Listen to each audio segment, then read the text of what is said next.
J'ai pensé avoir un plan bien travaillé, mais le Seigneur, vous savez, le Seigneur est au contrôle de toutes choses. Même lorsque nos plans faillissent, c'est dans son plan. Vous savez, depuis, j'avais à cœur d'enseigner beaucoup sur la parole. Parlant de la parole, nos chartes de lecture sont disponibles à l'arrière. N'y courez pas tout de suite. À la fin du service, en sortant, n'oubliez pas de prendre une des chartes à l'arrière. On a des chartes pour enfants. En avant, c'est écrit adultes et enfants. Et si ce n'est pas facile à lire, en arrière, vous pouvez voir les petits-enfants enfantins. C'est pour les enfants. Puis pour les grands, il y a J-Peniel, le logo J-Peniel.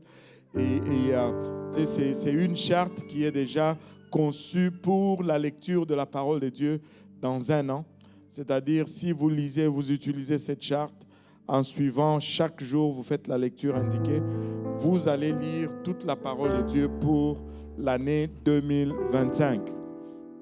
Mais cette année, j'avais à cœur vraiment de dire aux gens de ne pas juste chercher à lire la Bible une fois par année, mais essayons de la lire 2 fois cette année. Essayons de la lire 6 mois. Amen. Frère Christian, tu as coupé mon micro. Essayons de la lire 2 fois. Hein? Essayons de la lire 2 fois par année. Et on peut. Honnêtement, ce n'est pas difficile. C'est juste une question juste un peu de discipline. Et tu sais, et aussi l'autre chose, c'est que quand vous êtes dans Genèse, Exode, c'est de belles histoires. Lisez plus. Lisez 3-4 jours. Parce que quand vous allez arriver dans Nombre et Lévitique, ça va se compenser. Hein, ça va ralentir parce que là, vous lisez sur des choses amères à boire, des cheveux à couper, des lois. Et ça devient plus lent. Mais le problème, c'est que quand c'est plus rapide, des fois, vous pouvez lire la Bible 2 fois cette année. Amen. Oh, soyez un peu avec moi, Saint-Laurent. Vous pouvez lire la Bible 2 fois cette année. Amen. Alléluia. Soyez un peu agressif. Croyez-le d'abord. Hein? On commence déjà par le croire. Amen. Et là, après, on va le faire. Et je disais, Dieu arrange tellement bien les choses. Je voulais tellement parler de la parole. Et je sens vraiment d'insister beaucoup sur la parole cette année. Et j'étais à Pierrefonds, j'ai parlé sur la parole. Et aujourd'hui, j'étais en train de tergiverser pour le service d'aujourd'hui. Je disais, je veux parler sur la parole. Mais il y a l'étude sur le tabernacle qui a traîné. On a manqué une autre leçon l'autre jour. Et quand je suis allé pour étudier, devinez c'est quoi la leçon d'aujourd'hui? C'est la parole. N'est-ce pas que Dieu arrange bien les choses? Dis à ton voisin, nous sommes dans la volonté de Dieu. Donc, si on s'est levés tous ensemble dans la volonté de Dieu, on va lire Exode 25, versets 8 et 9. La Bible nous dit, « Ils me feront un sanctuaire et j'habiterai au milieu d'eux. Vous ferez le tabernacle et tous ses ustensiles d'après le modèle que je vais te montrer. » Dieu veut habiter parmi nous. Mais il dit que s'il va venir habiter parmi nous, nous devons faire son tabernacle selon le modèle qu'il a montré.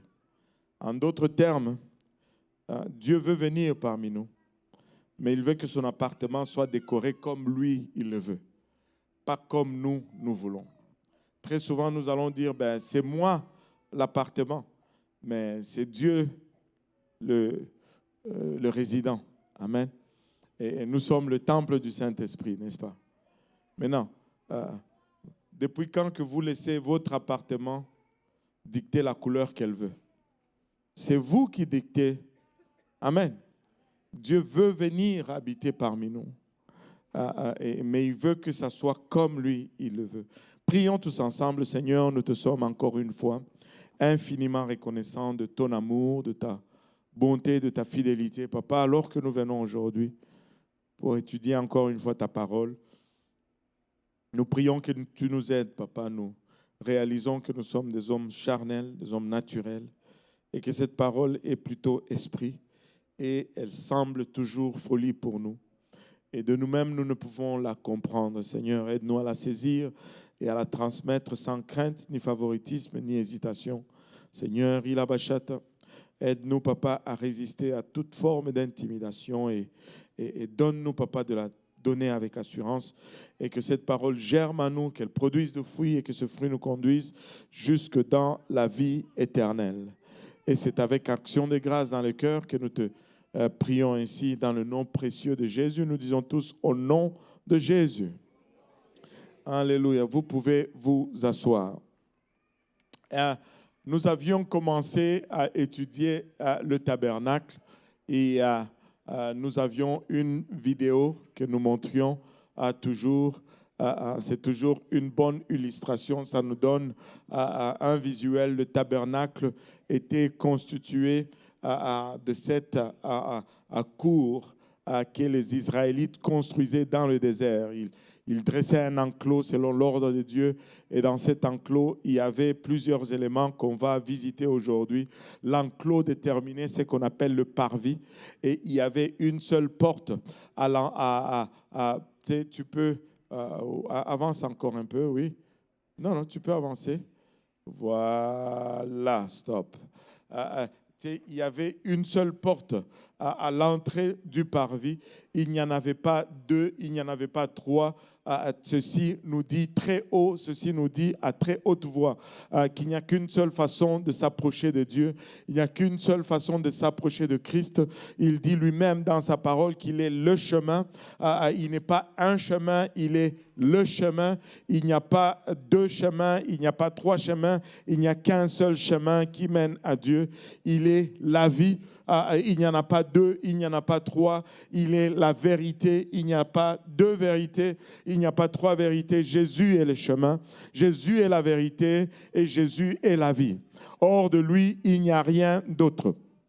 Et quand tu es entré dans le parvis par cette seule porte, le premier fourniture, la première pièce de fourniture que tu trouvais dans le parvis, c'était l'autel des holocaustes. L'autel des holocaustes, c'était la pièce la plus large, la plus imposante de tout ce qui se trouvait dans le tabernacle.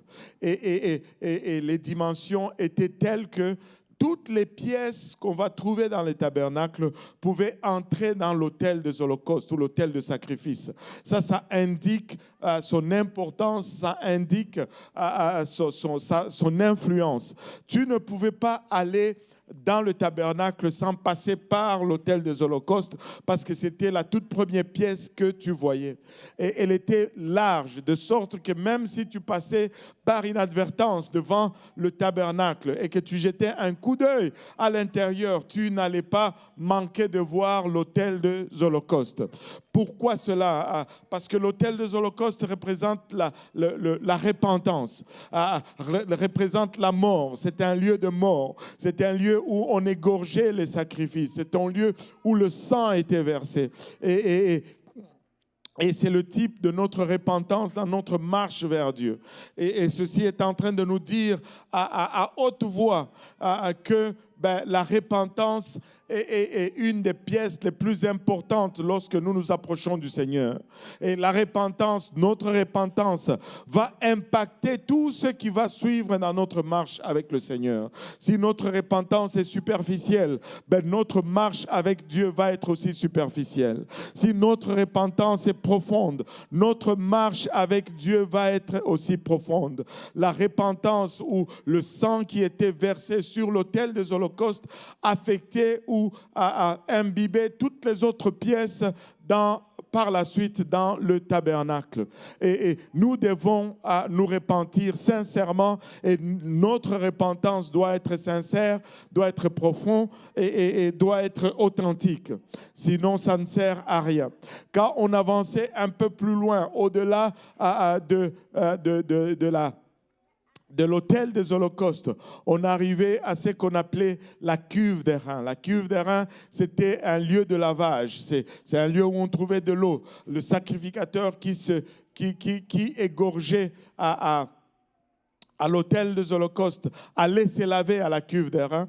Et l'eau qu'on y trouvait dans cette cuve était souvent teintée d'une couleur rougeâtre qui était les traces de sang que les sacrificateurs y laissaient. C'était un lieu de lavage, un lieu où on venait pour se laver ou pour se purifier. Et ce qui est le type de notre baptême, dans notre approche vers le Seigneur. La particularité de la cuve des reins, c'est que c'est la seule pièce dans le tabernacle pour laquelle on n'a pas de mesure. Il n'y a pas de mesure. Dieu ne nous dit pas de la faire autant haut, autant large, autant long. Il n'y a pas de mesure. Et je crois que c'est une indication claire parce que c'était un lieu de lavage, comme le lieu du baptême. Alléluia. Et le baptême, c'est le lieu où on enlève nos péchés. Lorsque nous entrons dans l'eau et que le nom de Jésus-Christ qui amène le sang est invoqué sur nous, nos péchés sont lavés. Et le fait que la cuve des reins n'a pas de mesure, c'est juste une indication qu'il n'y a pas de mesure au nombre de péchés que Dieu peut pardonner. Peu importe combien tu étais loin, si tu viens à Dieu, alléluia, le pardon est toujours présent et le pardon est toujours assez efficace pour couvrir quelconque péché que tu aurais commis. Il n'y a pas de mesure au péché que Dieu peut pardonner. Ce n'est pas une licence pour aller pécher, mais c'est plutôt, alléluia, un encouragement pour venir à lui après qu'on ait chuté ou après qu'on ait commis un péché. Et si on avançait un peu plus loin, on entrait dans ce qu'on appelait la tente d'assignation. La tente d'assignation était divisée en deux parties. La première partie qui était le 1/3 de la tente, plutôt le 2/3 de la tente, et la deuxième partie qui était le 1/3 de la tente. Et à l'intérieur de cette tente d'assignation, dans la première partie, on y trouvait 3 fournitures. Les chandeliers d'or, la table avec les pains de proposition et l'autel de parfum. Et les 3 choses vont symboliser notre vie de témoignage et nos prières. Et aujourd'hui, on va voir la 3e chose, la table avec le pain de proposition qui représente la parole de Dieu dans notre vie aujourd'hui. Amen. Nous avons vu les 3 parties verticale, ou je devrais dire horizontale, et là on est en train d'étudier les 3 parties verticales. La dernière fois, nous avions étudié l'autel de parfum, et nous avons parlé de la prière. Amen. Alléluia. Est-ce qu'il y en a qui se souviennent encore de cette leçon? Et nous avons parlé du témoignage, c'est moi qui parle aux autres. Nous avons parlé de la prière, c'est moi qui parle à Dieu. Et la parole, c'est Dieu qui me parle. Amen. Et les 3 sont nécessaires dans notre marche quotidienne avec Dieu. Chaque jour, je dois parler à Dieu. Chaque jour, Dieu doit me parler. Et chaque jour, je dois parler aux autres de Dieu. Amen. Nous allons lire Exode 25 aujourd'hui. Exode 25, versets 23 à 30, versets 23 à 30, la Bible nous dit « Tu feras une table de bois d'acacia, sa longueur sera de 2 coudées, sa largeur d'1 coudée et sa hauteur d'1 coudée et demie.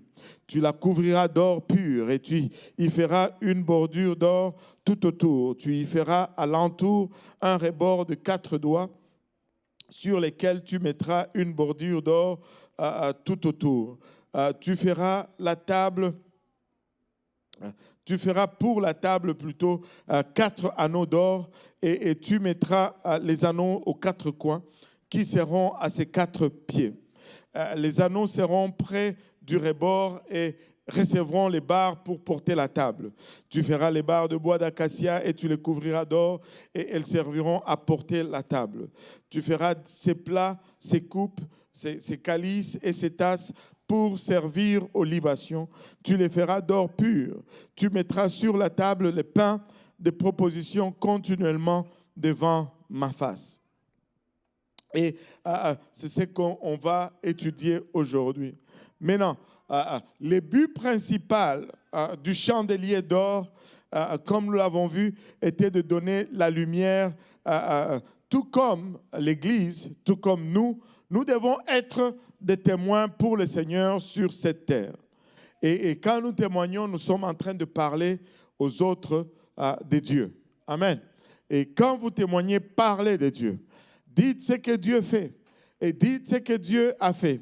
Et alors qu'il était encore dans le monde, Jésus a dit ceci. Il a dit, je suis la lumière du monde.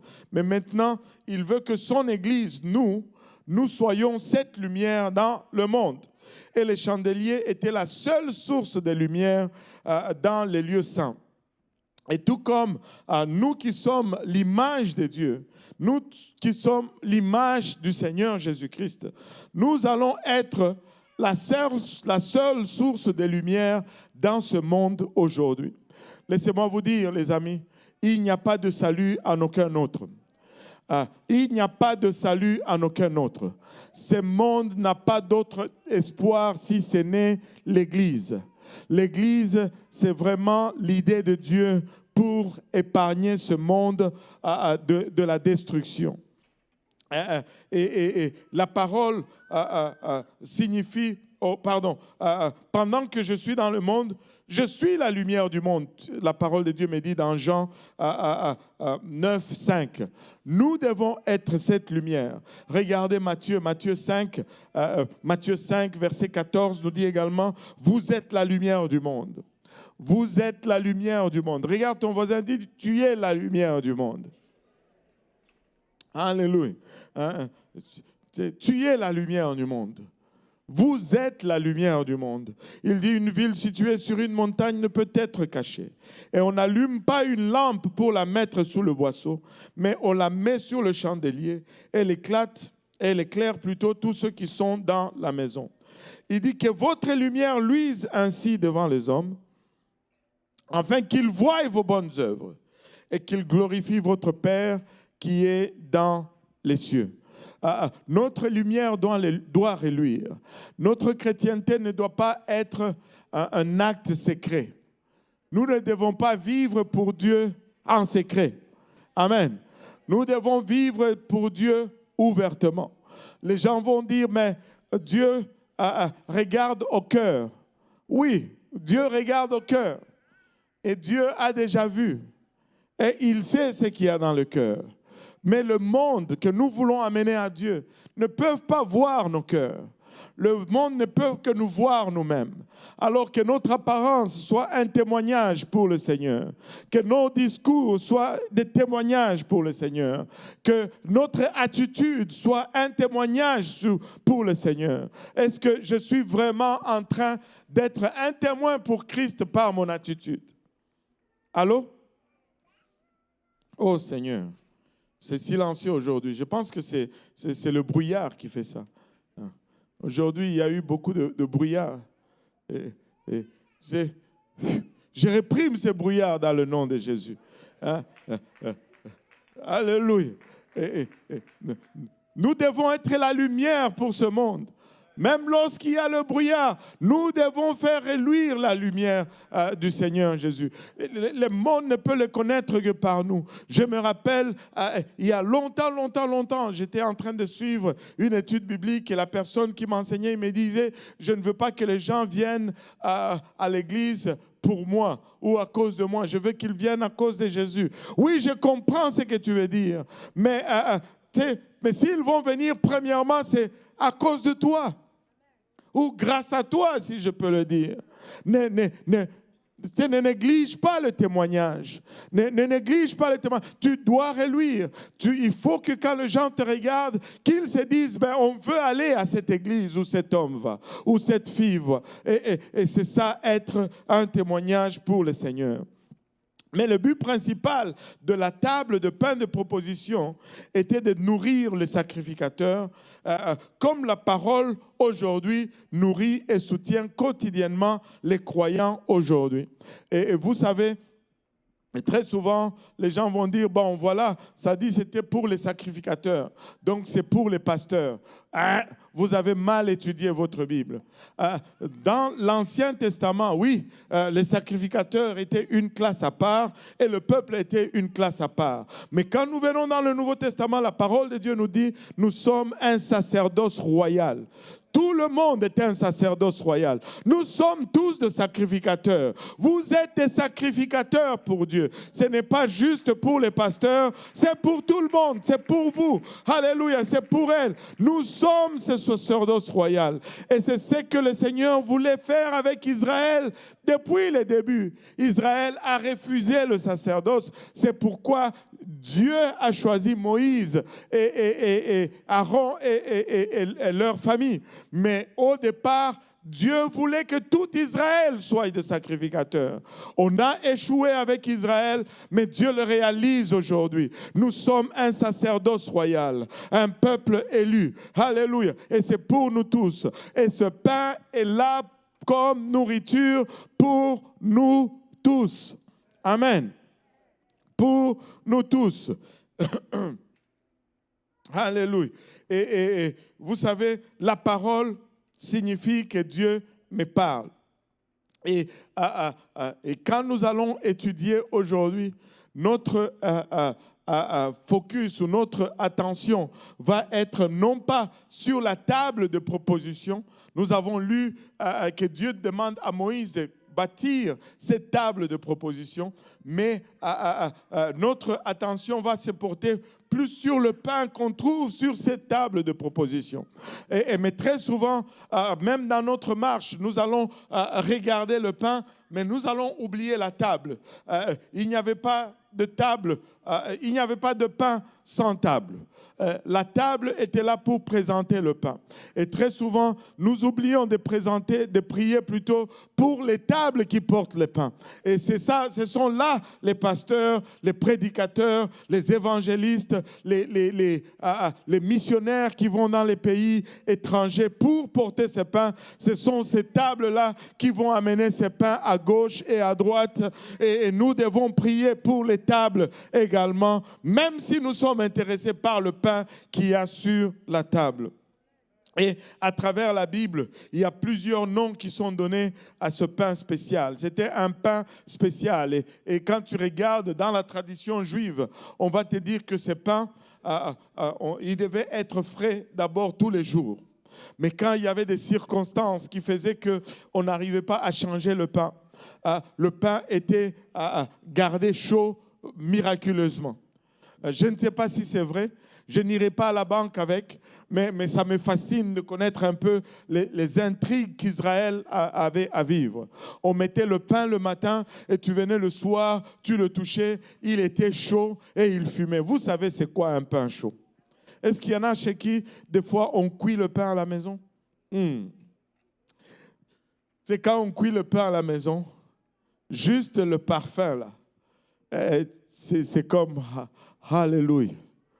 Et tu sais, quand on a commencé l'église de l'Est, c'est peut-être pourquoi l'église de l'Est marche. Et quand on a commencé l'église de l'Est, le pasteur Lionel m'avait offert, pas à moi, à ma femme. C'était à ma femme. Il a offert une machine à faire le pain. Une machine extraordinaire. Tu mets la farine, tu mets l'eau, tu mets ce que tu dois mettre et puis tu fermes. Et puis ça fait tchoukou, tchoukou, tchoukou, tchoukou, tchoukou. Après, il y a un pain qui sort.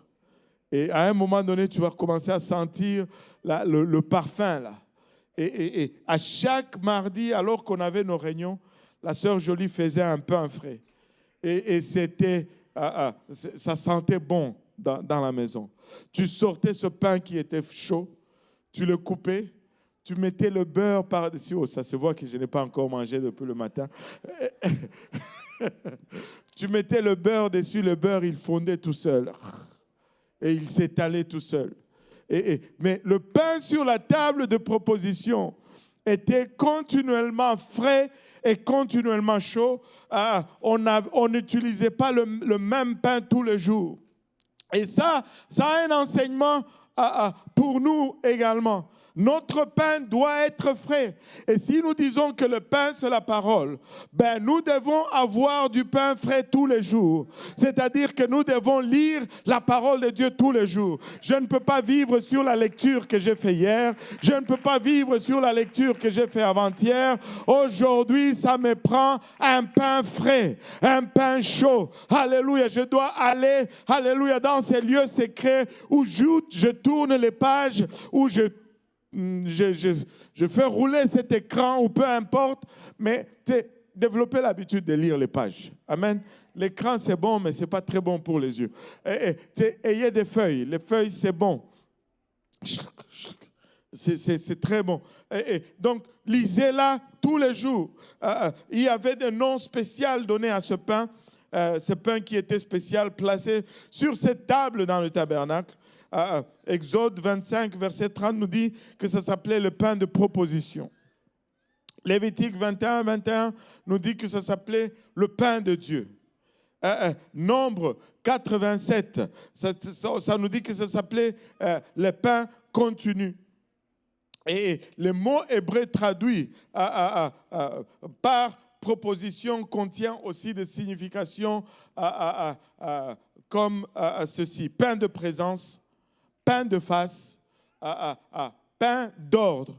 Et au fond, ça nous donne tout ce que la parole de Dieu produit en nous. La parole de Dieu amène la présence de Dieu en nous. La parole de Dieu va nous faire aller plus loin que nous avons planifié d'aller ou que nous pouvons aller par nous-mêmes. La parole de Dieu amène la présence de Dieu. La parole de Dieu révèle la face ou la gloire de Dieu. La parole de Dieu amène l'ordre. Là où il y a la parole de Dieu, il y a l'ordre. Laissez-moi vous dire, peuple de Dieu, si nous allons arriver à accomplir en l'année 2025, nous allons le faire par la parole de Dieu. Nous allons y arriver par la parole de Dieu. Sans la parole, rien ne va être fait. Enfin, quand tu étudies ta Bible, je pense que c'est Jean 1, ce n'est pas dans les slides, je ne sais pas si vous pouvez m'aider avec ça. Jean 1, chapitre 1, je pense le verset 3 ou 4. Donne-moi Jean chapitre 1, verset 1. On va le lire au complet. Pas tout le chapitre, mais le passage. Jean 1, 1, au commencement était, et la parole était avec Dieu, et la parole était Dieu. Regardez le deuxième verset. Elle était au commencement avec Dieu. Verset 3. Et toutes choses ont été faites par elle.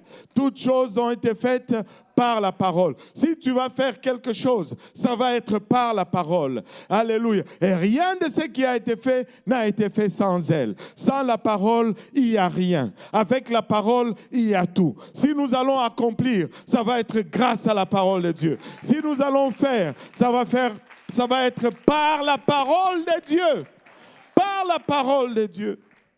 Vous savez, je suis en train de suivre cette étude très extraordinaire. Alléluia. Et j'ai écouté une leçon qui parle des prophètes. Il dit, les prophètes sont appelés dans la langue hébreu, on les appelle les navis ou les nabis. Ça s'écrit nabi, mais ça se prononce nabi. C'est littéralement ce que ça veut dire, c'est des porte-paroles de Dieu. Des porte-paroles de Dieu. Nous sommes fascinés par la puissance des prophètes. Mais ce qui leur donne le pouvoir et la puissance, c'est parce qu'ils amènent la parole de Dieu. C'est la parole qui donne la puissance. Ève a échoué dans le jardin parce qu'elle n'avait pas la parole. Si Ève avait la parole, Ève allait être plus forte et plus puissante. Mais elle n'avait pas la parole. Et cette étude me dit que seulement 10%, et tout le monde dit 10%. 10% à l'école, là, tu as échoué pas mal. Là. Seulement 10% des écrits des prophètes, ce sont comment on dit ça? Des prédictions des choses à venir. Mais 90% de la parole de Dieu, plutôt de la parole des prophètes, ce sont des citations de la parole de Dieu. Un prophète amène la parole de Dieu. Allô? Un prophète amène la parole de Dieu. Et vous savez, et cette étude dit aussi une autre chose. Il dit, comment tu connais un vrai prophète par un faux prophète? Les gens vont dire, bon, s'il dit quelque chose et que cela n'arrive, on va le lapider. Et c'est un faux prophète. Ouais, mais qu'en est-il de ces prophètes qui ont annoncé des choses? Mais ça a pris 600, 700 ans avant que ça n'arrive. On allait le lapider pour rien. Allô? Ce qui donne crédit à un prophète, ce qui valide le prophète, c'est que sa parole ramène le peuple sur le voie de Dieu.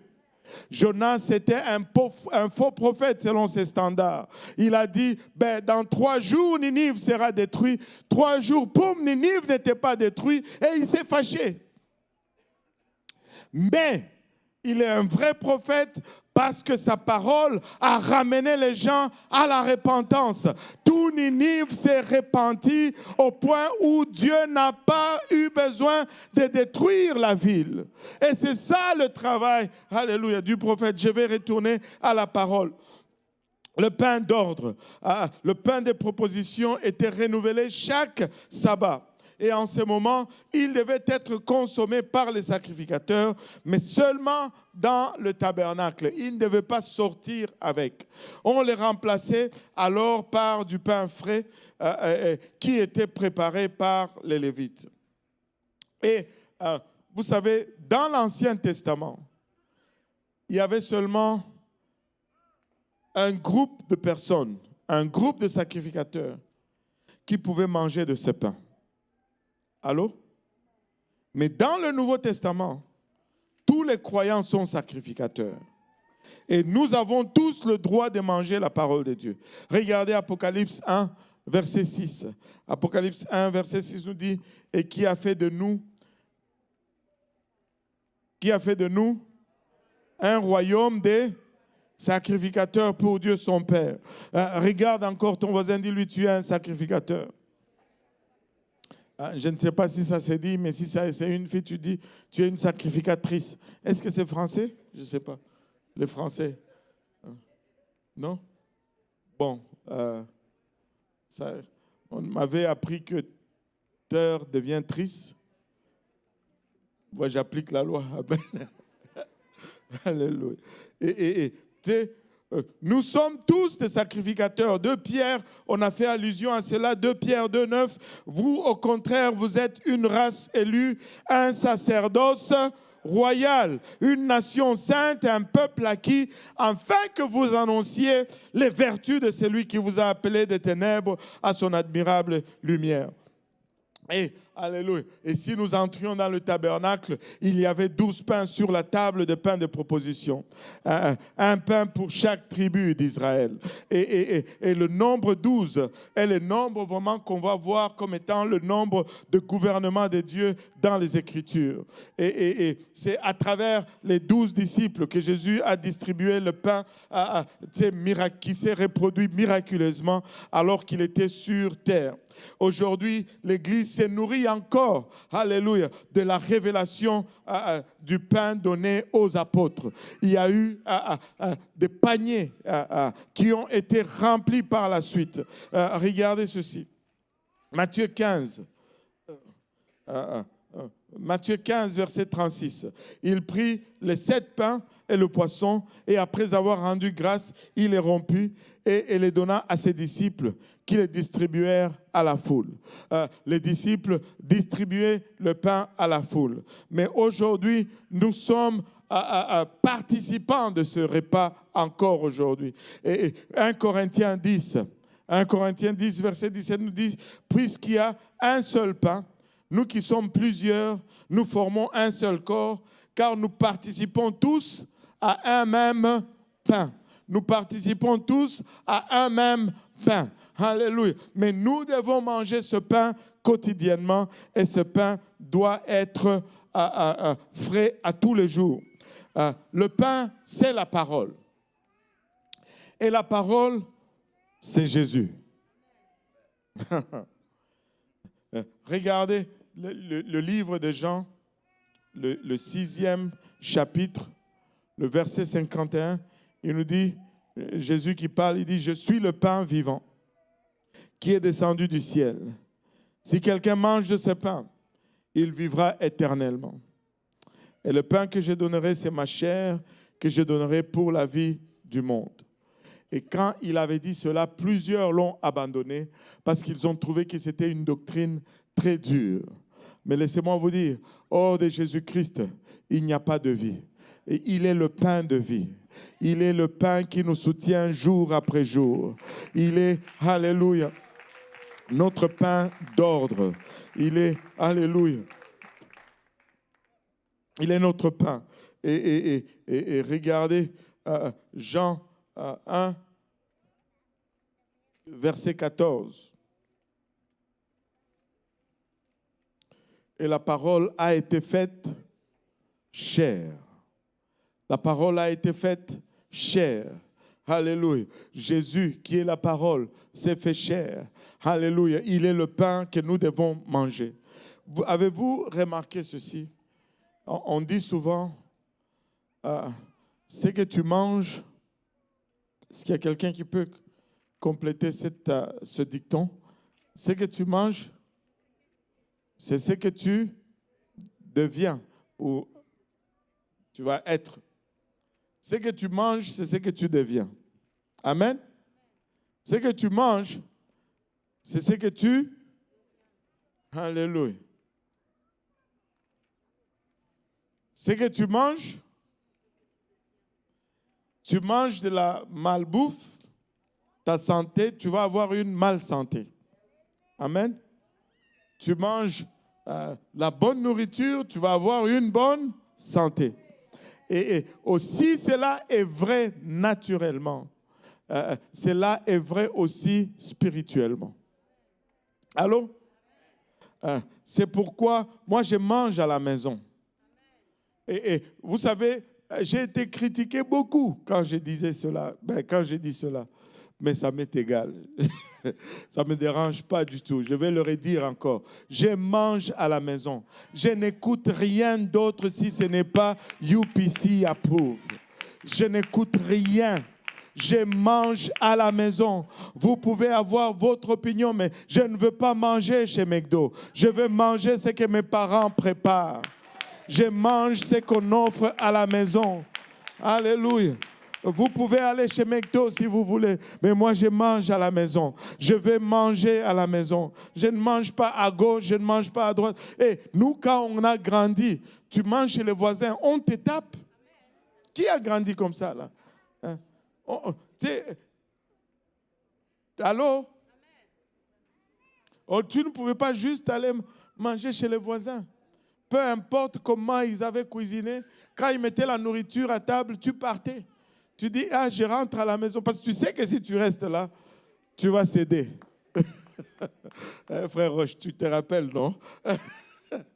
Si tu restes là, tu vas céder. La nourriture est puissante. et tu pars. Tu manges, je mange à la maison. Écoutez, même UPC, je n'écoute pas tout. Seigneur Jésus, aide-moi. Si quelqu'un ne prêche pas l'unicité, si quelqu'un ne prêche pas l'évangile, je ne l'écoute pas. N'écoute personne qui ne prêche pas l'évangile. Ça ne sert à rien. C'est le serpent de Pharaon. Il fait des prodiges, mais il ne dit jamais d'où nous devons quitter l'Égypte. Nous devons quitter l'Égypte. On peut avoir tous les prodiges qu'on veut. Si on ne quitte pas l'Égypte, on reste esclave et ça ne nous sert à rien. Je n'écoute rien. Oh, Seigneur Jésus, ça va être encore sur les réseaux sociaux. Mais je n'écoute rien si ce n'est pas UPC. Oh, vous voulez dire que c'est seulement vous qui allez au ciel et les autres vont en enfer? Je ne sais pas où ils vont. Je suis juste sûr de là où nous allons. Je ne suis pas là pour répondre pour eux. Je ne sais pas où ils vont. Une raison de plus pourquoi je mange seulement à la maison. C'est la seule place où je sais où on va. Oh Seigneur Jésus. Alléluia. Parce que ce que je mange, c'est ce que je deviens. Jérémie 14, verset 16 nous dit, j'ai recueilli tes paroles et je les ai dévorées. Je ne les ai pas seulement mangées, je les ai dévorées. Je les ai mangés à la hâte. Je n'ai pas hésité. Nous devons être comme ça. 2025, nous devons être comme ça par rapport à la parole de Dieu. Nous devons manger la parole de Dieu. Nous devons dévorer la parole de Dieu. La parole de Dieu doit être avant nous. La parole de Dieu doit être après nous. La parole de Dieu doit être en nous. La parole de Dieu nous précède. La parole de Dieu, alléluia, nous suit. La parole de Dieu nous accompagne. La parole de Dieu doit être à gauche, à droite de nous. La parole. Alléluia. Nous devons marcher selon cette parole. Et nous, tu sais, ça va être l'année de la parole de Dieu. Alléluia. Ça va être l'année de la parole de Dieu. Même si je vois des choses, si ça ne s'aligne pas avec la parole, je refuse de croire dans ces choses. Même si je rêve des choses, si ce n'est pas en ligne avec la parole, je refuse de le croire. Alléluia. Je veux la parole de Dieu. Alléluia. Je veux la parole de Dieu. On va manger la parole de Dieu. On va respirer la parole de Dieu. On va s'élever avec la parole. On va se coucher avec la parole. Ça, là où est la parole de Dieu, alléluia, tout est possible. C'est la parole qui donne la puissance. C'est la parole qui donne la puissance. C'est la parole qui a l'autorité. Nous allons consommer la parole. Alléluia. Je vais conclure rapidement. 6 façons de nous saisir de la parole. Vous voyez, enfin, je ne suis pas en train d'amener une doctrine. Là, on avait parlé de la prière. Nous avons vu la main de la prière. Mais là, on parle de la parole. On va voir maintenant aussi la main de la parole. Amen. Alléluia. 6 façons de nous saisir de notre Bible. Est-ce que tu as ta Bible avec toi? Tiens-la un peu, lève-la un peu. Alléluia. C'est la parole du roi. Là où est la parole du roi, alléluia, là où est l'autorité. Là où est la parole du droit, là où est l'autorité. C'est que le roi déclare, c'est exécuté. Quand le roi dit, ça se fait. Regardez, au commencement était la parole. Alléluia. Et c'est elle qui a tout mis en mouvement. Et Dieu dit que la lumière soit, et la lumière a été faite. Et Dieu dit que la terre soit, et la terre a été faite. Et Dieu dit, et Dieu dit, et Dieu dit. Laissez-moi vous dire, la parole est puissante. La parole est puissante. Alléluia. C'est une des premières façons de nous saisir de la parole, c'est de l'entendre. Amen. Nous devons entendre la parole de Dieu. Tous les jours, nous devons entendre la parole de Dieu. Laissez-moi vous dire, Romains 10, verset 17, nous dit, que nous dit Romains 10, verset 17? Ainsi, la foi plutôt, vient de ce qu'on entend, et ce qu'on entend vient de la parole de Dieu. Nous devons entendre la parole. En 2024, tu écoutais beaucoup. Quand tu rentrais dans ta voiture, c'était des chants. Et je ne dis pas que les chants, c'est pas bon. Mais on va faire mieux. 2025, on va écouter plus de prédications dans nos voitures. 2025, on va écouter plus de prédications dans nos maisons. 2025, en travaillant, d'habitude, on mettait un cantique, mais là, on va mettre une prédication. Alléluia. Soyons imbibés de la parole. Entendons la parole continuellement. On va mettre la Bible audio. Oh, laissez-moi vous dire, même si tu ne sais pas lire, Dieu a fait de sorte que tu n'aies pas d'excuses. Tu peux mettre la Bible audio. Je connais un homme de Dieu très, très puissant. Très, très puissant. Lui, c'est lui qui a été le premier à m'introduire avec la parole, avec la Bible audio. Il dit chez lui, la Bible audio joue continuellement. Bon, en français, on n'a pas plusieurs versions. Il dit, c'est un anglophone, il dit, il a toutes les versions de Bible audio. Parce que des fois, quand il est trop un peu accoutumés avec une version, ils changent de version. Tu rentres dans sa maison, c'est la Bible audio qui joue dans sa cuisine. Ce n'est pas les cantiques « je suis béni, je suis béni ». Non, non.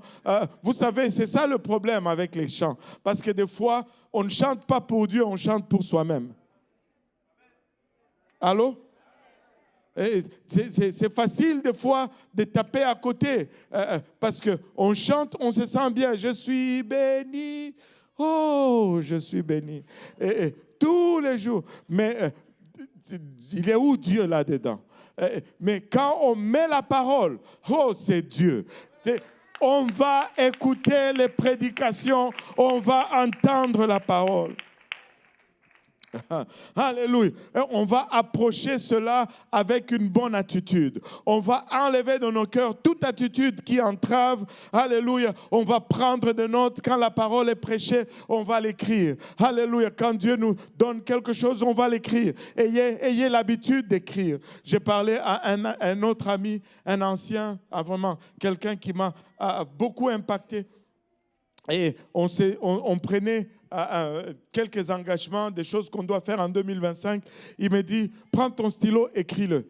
Et j'ai pris mon stylo, j'écris. Et puis il me dit, OK, tu l'as écrit? J'ai dit oui. Il dit, maintenant, on peut dire qu'il est écrit. Parce que si on n'a pas écrit, on ne peut pas dire qu'il est écrit. Laissez-moi vous dire, nous allons pouvoir dire, il est écrit. Prends des notes. Prends des notes. Prends un carnet, prends des notes. La parole, on va l'entendre. Amen. Alléluia. On va entendre la parole. On va lire la parole. Amen. On va lire la parole. Apocalypse 1, 3. On va entendre la parole. On va lire la parole. Apocalypse 1, 3 nous dit ceci. Heureux celui qui lit et ceux qui entendent les paroles de la prophétie et qui gardent les choses qui y sont écrites, car le temps est proche. Ça nous dit, heureux celui qui lit. Heureux celui. Nous allons lire la parole. Oh, des fois, ce n'est pas agréable de lire, mais je vais me faire violence. Tu dois lire la parole. Je dois lire la parole. Tous les jours, tu dois feuilleter, alléluia, ce livre de la vie et lire, alléluia, le plein conseil de Dieu. Tu dois lire la parole. Lis un petit peu chaque jour. Et cette année, on va essayer de le lire 2 fois cette année. Et je connais une fille qui l'a lu 2 fois l'année passée. Elle n'est même pas très âgée. Elle a quel âge? Je vais l'exposer. Mais Seigneur Jésus, ne commencez pas à être jaloux. Hein? Amen. Elle a 13 ans. Vous savez, quand on avait le défi de lire la parole en 1 mois, c'est déjà recommencé. Mais attendez au moins qu'on arrive à janvier, non? Voilà. Mais... ces apostles, ils sont accros. et Rehoboth a lu la Bible 2 fois au complet, de Genèse à Apocalypse. Elle a fait 1 mois, elle a fini, et elle a pris un autre mois, elle a relis encore cela. Et regarde, juste observez. Alléluia. Dieu va faire. Et ne soyez pas surpris si Dieu commence à la bénir. En tout cas, moi, je vais m'assurer qu'elle soit mon amie. Alléluia. Et il faut lire la parole. Amen. Non, tu sais, après avoir entendu, après avoir lu, il faut étudier la parole. Amen. Il faut étudier la parole. On ne peut pas juste lire, on ne peut pas juste entendre, mais il y a une différence entre lire et étudier. Alléluia. Regardez, la Bible nous parle de Béréens. Ces Juifs avaient des sentiments plus nobles que ceux de Thessalonique. Ils reçurent la parole avec beaucoup d'empressement et ils examinaient chaque jour les Écritures pour voir si ce qu'on leur disait était exact. Nous allons examiner les Écritures tous les jours afin de ne pas tomber, alléluia, dans les faux enseignements,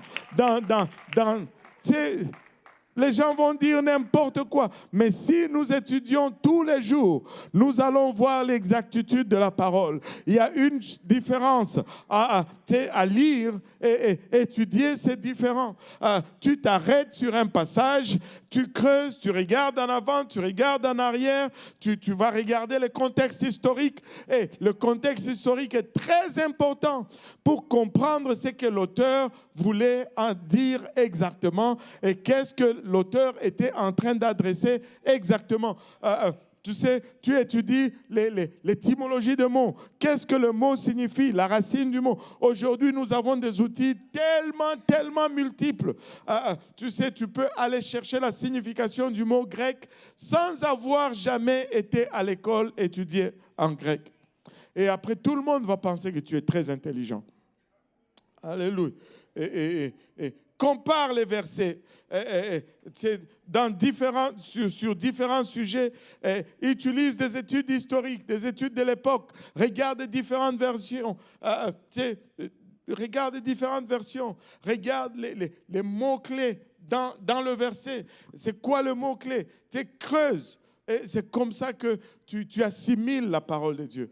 Et après avoir entendu, après avoir lu, après avoir étudié, on ne peut pas juste faire toutes ces choses et puis demain, on a oublié. Il faut mémoriser la parole. Amen. Nous devons mémoriser la parole. Il y en a qui sont forts dans la mémorisation. Ils vont te dire même le verset, le chapitre, le livre, le verset, le chapitre. Et il y en a qui vont même te dire la page.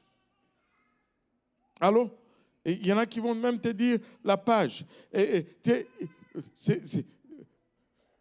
Ne mémorisez pas le verset comme un des étudiants. Je pense que le frère Mutombo va se rappeler. Quand on était petit, on allait étudier dans le petit bois. Là. Et quand on allait on partait de la maison, on allait dans le petit bois. Là, on mémorisait, on marchait dans le bois, on mémorisait. Et il y avait un jeune, il était costaud, mais il avait des problèmes pour mémoriser. Et là, il faisait sa lecture à haute voix. Et là, quand tu le voyais, tu t'éloignais de lui parce que tu vas étudier ces choses avant, tu vas mémoriser ces choses avant de mémoriser tes choses. Il était là, la géographie, chapitre 1, introduction, la géographie. Chapitre 1, introduction, la géographie. La géographie est une science qui étudie. C'était comme ça. Ben, si tu veux mémoriser la parole, ce n'est pas comme ça. Amen. Choisis un chapitre, par exemple les psaumes, quelque chose que Dieu t'a parlé, quelque chose que Dieu t'a impressionné, lis-le chaque jour le matin, chaque jour le soir, tu verras qu'après une semaine, cela va rester dans ta tête, sans que tu t'es battu, sans que tu aies répété 5 ans, 6 fois, et puis pour oublier. Répète-le de façon régulière. Chaque matin, tu répètes le psaume. Chaque matin, tu répètes, je ne sais pas, le proverbe. Et mets-le sur ton frigo pour te rappeler. Regardez, psaume 119, verset 9 et verset 11. Comment le jeune homme rendra-t-il pur son sentier en se dirigeant d'après la parole? Si nous allons être purs, c'est en nous dirigeant selon la parole de Dieu. Et il dit, je serre ta parole dans mon cœur au verset 11, afin de ne pas pécher contre toi. Si nous avons la parole, nous allons être plus forts que le péché. Allô? Alléluia. Donc nous allons entendre, nous allons lire, nous allons étudier, nous allons mémoriser, et nous allons méditer la parole de Dieu. Que tout le monde dise méditer. Alléluia. Nous allons méditer la parole de Dieu. Qu'est-ce que ça veut dire méditer? C'est penser penser avec concentration sur chaque mot. Qu'est-ce que ces mots signifient? Sur chaque paragraphe plutôt. Qu'est-ce que cela implique? Comment est-ce que je vais personnaliser cela? Et si je voulais le dire dans mes propres mots, comment est-ce que je dirais ce que le Seigneur est en train de dire ceci? Méditer. Essaye de le mettre dans tes propres mots. Et que ça reste dans toi. Digère cela, que ça rentre en toi. Regardez, méditez, Psaume 1, verset 2, 3. Mais qui trouve son plaisir dans la loi de l'Éternel, là on parle du sage, et qui la médite jour et nuit. Il est comme un arbre planté près d'un courant d'eau qui donne son fruit en sa saison et dont le feuillage ne se flétrit point. Tout ce qu'il fait, lui, réussit. Pourquoi? Il médite la parole de Dieu jour et nuit. La parole de Dieu doit être constamment dans nos cœurs. Alléluia. Ça va être 2025, ça va être l'année de la parole. Que tout le monde dise la parole. Alléluia. La parole va nous guider. La parole va nous donner sagesse. La parole va nous donner provision. Hey, la parole va nous donner même guérison. La parole de Dieu déclare qu'il a envoyé sa parole et il est guéri. C'est sa parole qui fait toutes ces choses. Et après avoir entendu, après avoir lu, après avoir étudié, après avoir mémorisé, après avoir médité, il nous reste encore une dernière chose à faire. Et si on se levait tous ensemble?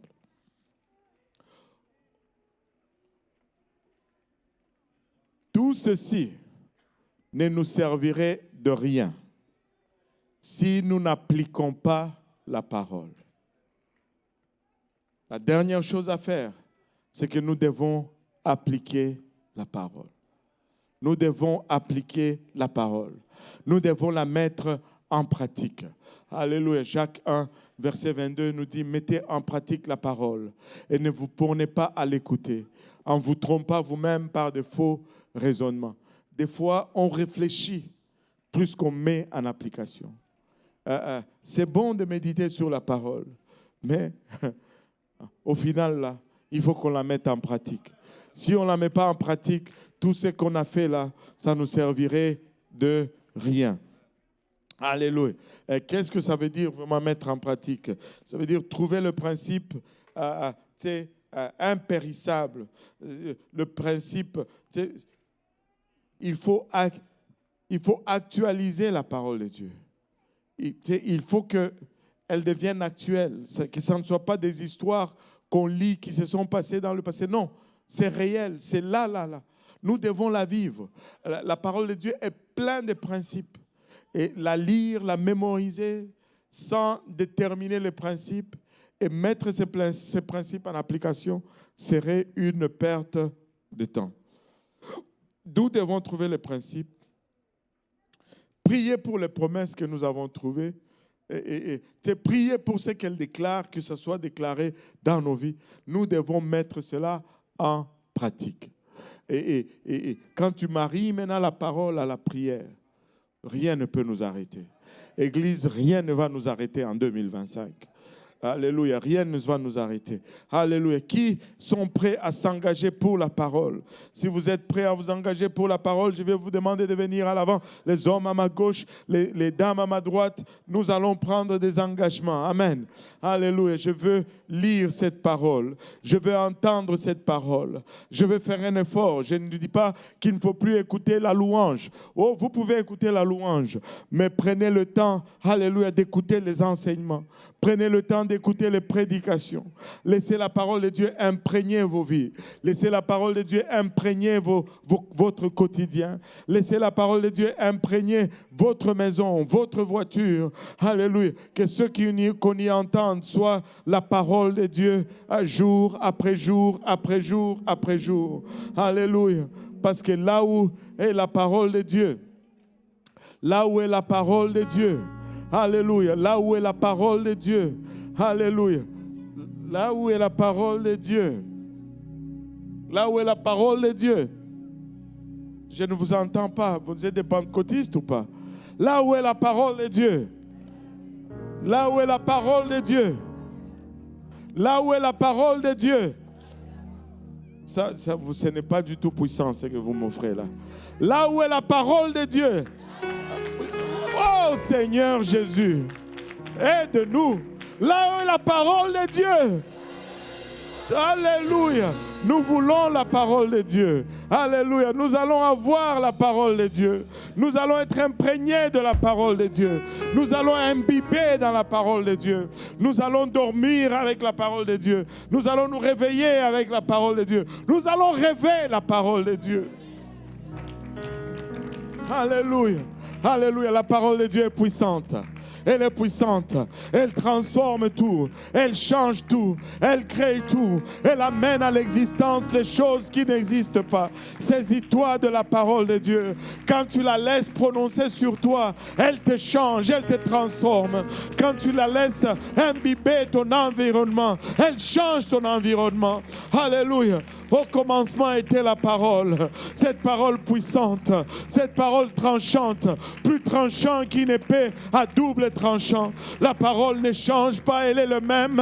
Alléluia. Elle n'a aucune ombre de variation. La parole peut atteindre ton passé et changer et transformer ton passé. La parole peut atteindre, alléluia, ton futur. La parole est puissante. Quelqu'un doit se saisir de la parole. Quelqu'un doit avoir une révélation de la parole. Alléluia, que 2025 soit une année où nous plongeons dans la parole, où nous imprégnons de la parole de Dieu. Nous la laissons nous transformer. Nous la laissons changer nos pensées. Nous la laissons affecter notre quotidien. La parole de Dieu. Alléluia, la parole de Dieu. Au commencement, elle était cette parole. Alléluia. Elle seule. Alléluia. Elle est tranchante. Alléluia. Et cette parole déclare qu'elle t'aime. Jésus t'aime.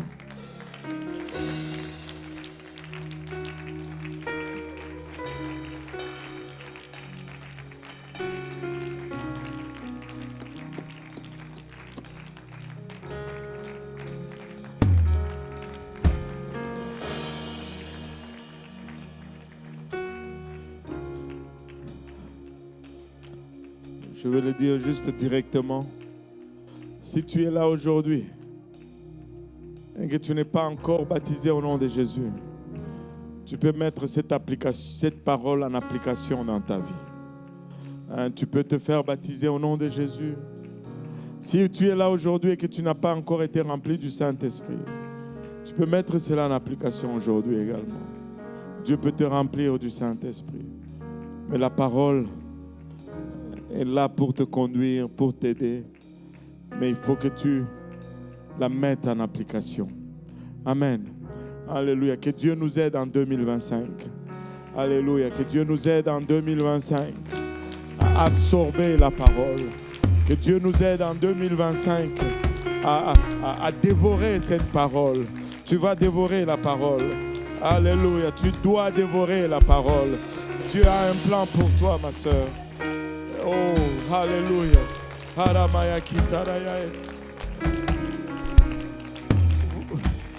Vous savez ce qu'a été notre problème vraiment. Notre problème n'a jamais été le fait que Dieu n'a pas de plan pour nous. Notre problème a toujours été que nous passons toujours à côté du plan de Dieu. Amen. Ne passons pas à côté du plan de Dieu cette année. Je veux dire en 2025, cette année. Ne passons pas à côté du plan de Dieu. Alléluia. Alléluia. Dévorons cette parole et laissons-la devenir maître de nos vies. Laissons-la nous guider. Et elle va nous dire des choses, des fois que nous n'allons pas aimer. Mais aimons cette parole plus que nous nous aimons nous-mêmes. Elle va produire la vie. Elle va produire ce que elle va nous amener à une place où nous allons nous aimer comme il faut. Amen. Elle va dire des choses, elle va arracher des choses en nous. Vous savez pourquoi très souvent on n'aime pas lire la parole? J'ai fini. Vous savez pourquoi on n'aime pas lire la parole? Donne-moi un peu Psaume